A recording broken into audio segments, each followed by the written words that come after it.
academic here, and I wanted to give you my take on Stephen King's Maximum Overdrive. First off, let's talk about that. Stephen King's Maximum Overdrive. Usually when you hear Stephen King's Carrie, Stephen King's Christine, Stephen King's Firestarter, Stephen King's It, any of the films before that have had Stephen King in the title, it's because it's based on his work, but it's somebody else interpreting it. So what's strange and different about Maximum Overdrive is that Stephen King is also the director of the movie. It's his first shot at trying to direct. Considering I think it's his only shot at directing, we can pretty safely assume this was not a successful film. But that's at the box office. Was it a successful film for a viewer? You know, it's got this awful reputation as being this cheesy movie that, you know, it's just kind of 80s cheese, and it's not great, and the acting stinks, and the special effects aren't good. And I've just heard all these things forever about it, and I kind of have these really vague memories of being a kid watching it on television, but all I remembered was the Green Goblin faced truck chasing people around, which kind of really doesn't happen that much, so I don't know why that's what I remember. But really, I realized when I really sat down and watched it, I didn't remember anything about this movie, and it's actually pretty good. I thought it was a lot of fun. The characters were great. The practical effects were amazing, considering, okay, so here's the story. I mean, I know we've already probably been talking about it, but just a quick sum up. Earth goes past a comet, gets stuck in the tail of the comet, and because of it, machines all over the world are thinking for themselves and revolting against the humans. So that means cars, trucks, lawnmowers, soda machines, Walkmans are all attacking humans. And think about this. The movie actually does a pretty decent job showing this because this is pre-CG. There's no computer graphics in this movie. It's all done as practical effects. That's pretty amazing they were even going to pull that off. And I thought they did a pretty good job, especially with the trucks. So every time you see a truck or a car moving and chasing people and doing whatever the crazy havoc that they do, that's not CG. There wasn't a driver there that they were able to digitally remove. That means there's a stuntman lying on the floor of the car with sticks and mirrors driving it. That's pretty amazing. So I give them a lot of respect for pulling that off at all. And then to have such a cool group of characters together, I thought that was great. Because they're all written in that Stephen King manner, so that they're all kind of pretty rounded already when you walk into the story. You have the hero, Emilio Estevez, he's the cook at this pit stop that everybody's hiding out in because apparently he's got some parole issue and this was the only job he could get. But even in a place with a corrupt boss named Bubba, who's mean to everybody, he's kind of the only guy who's already standing up to him and telling him he's not going to take his crap. So we know he's the hero instantly, right? We also have this girl who comes in, who's a hitchhiker, who's, you know, she's young, she's sassy, she's already more interesting than your typical female character would have been in an 80s film. She has a lot of character, and because she's got her own determination, she's you see her, she's introduced in a scene where she's hitchhiking and she gets a ride, or she's getting a ride from this guy who's kind of sleazy, who's trying to feel her up, and she makes it clear to him, this ain't gonna happen, you can drop me off here, and it's pretty quick. So she's already pretty interesting. The person in the car with her turns out to be a Bible salesman who's already sleazy, but on top of that, he's a shyster character. We meet when they get to the rest stop, we meet the waitress, who's like the only person who has the guts to go out and yell at the machines. Like, that's pretty ballsy. There's, you know, a random selection of guys who are truck drivers and regulars and workers at the pit stop.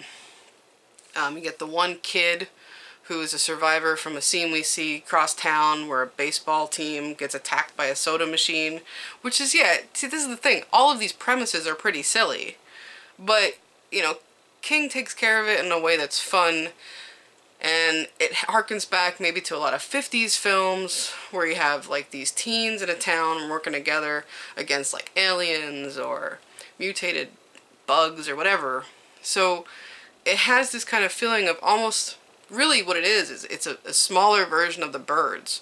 Hitchcock's Birds is like the kind of archetype for this storyline of people huddled together trying to survive, usually against nature, but in this case, it's against machines instead of nature.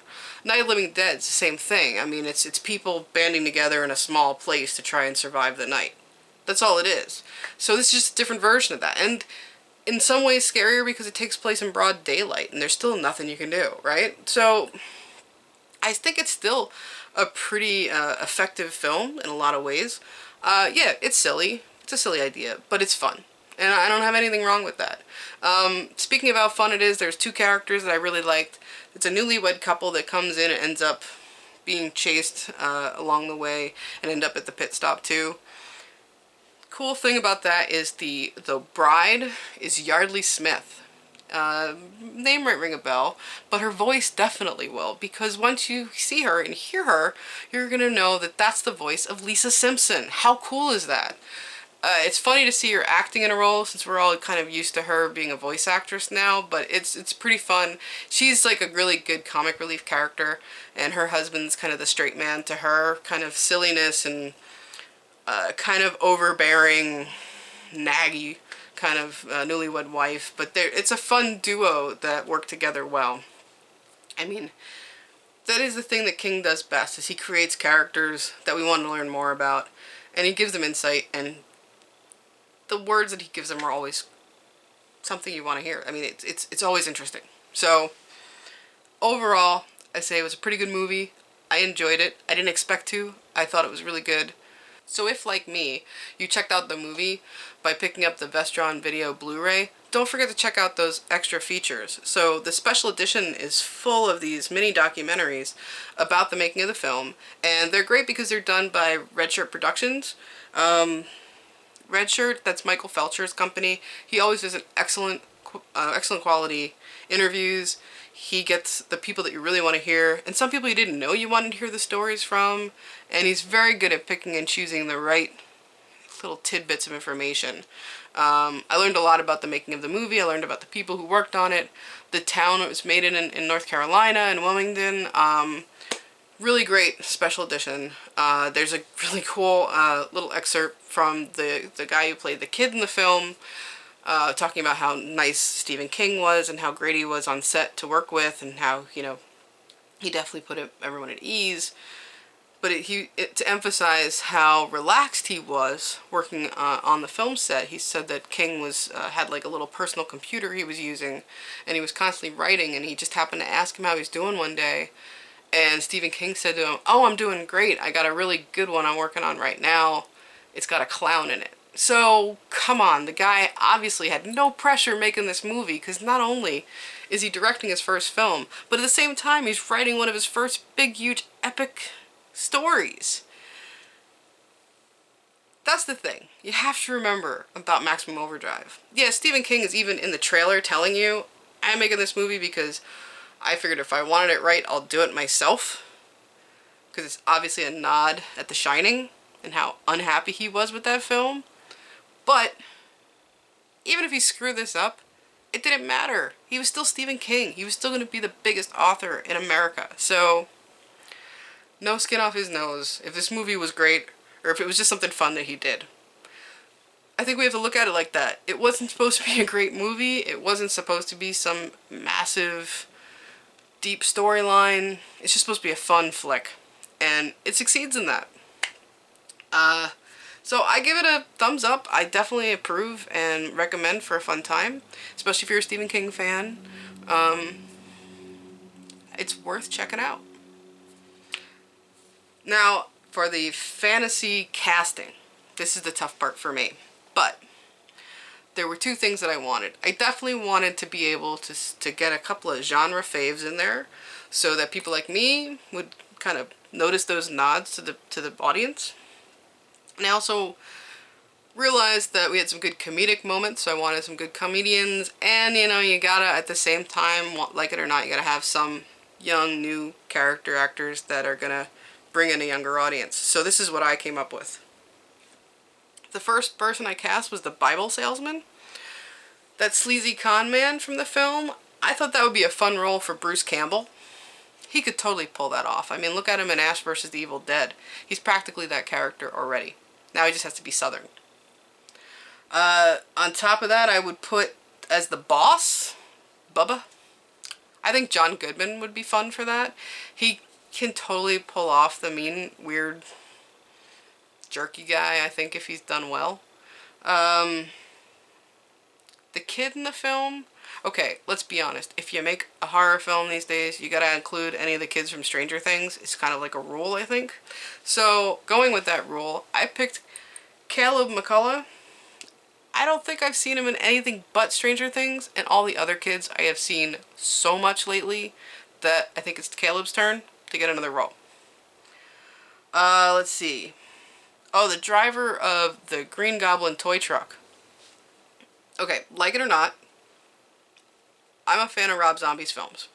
And I thought this would be a fun opportunity to let Ken Foree reprise his role as the truck driver from Halloween. It's pretty close, you know? And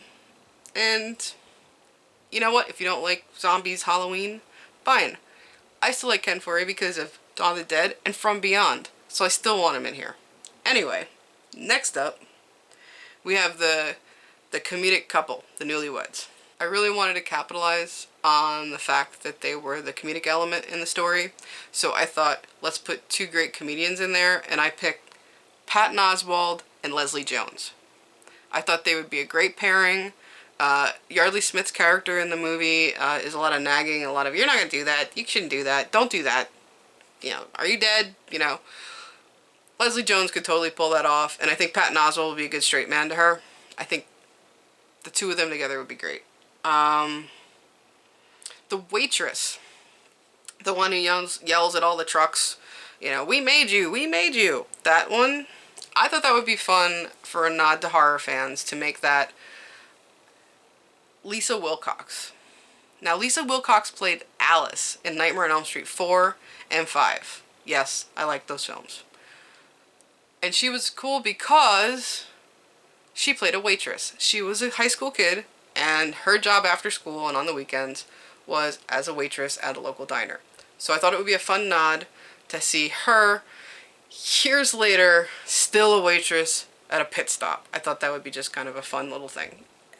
And last we have kind of the two leading roles. The cook, Emilio Estevez's part, and the hitchhiker girl, the love interest. I was struggling with this one. Asked my husband for his opinion. He suggested Tom Holland, probably because we saw Spider-Man recently. But he says, you know, he just thinks he's a cool actor, and it would be cool to see him play something different. This is mostly different than Spider-Man.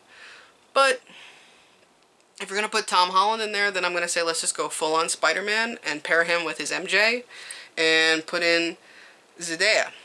So they're a little young for the part was my only issue, but can't resist the fact that they have chemistry and they work well together, and it would probably be a really fun thing.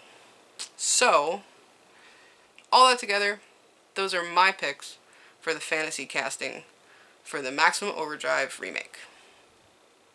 Thanks guys for letting me put in my 2 cents. Horror Academic out.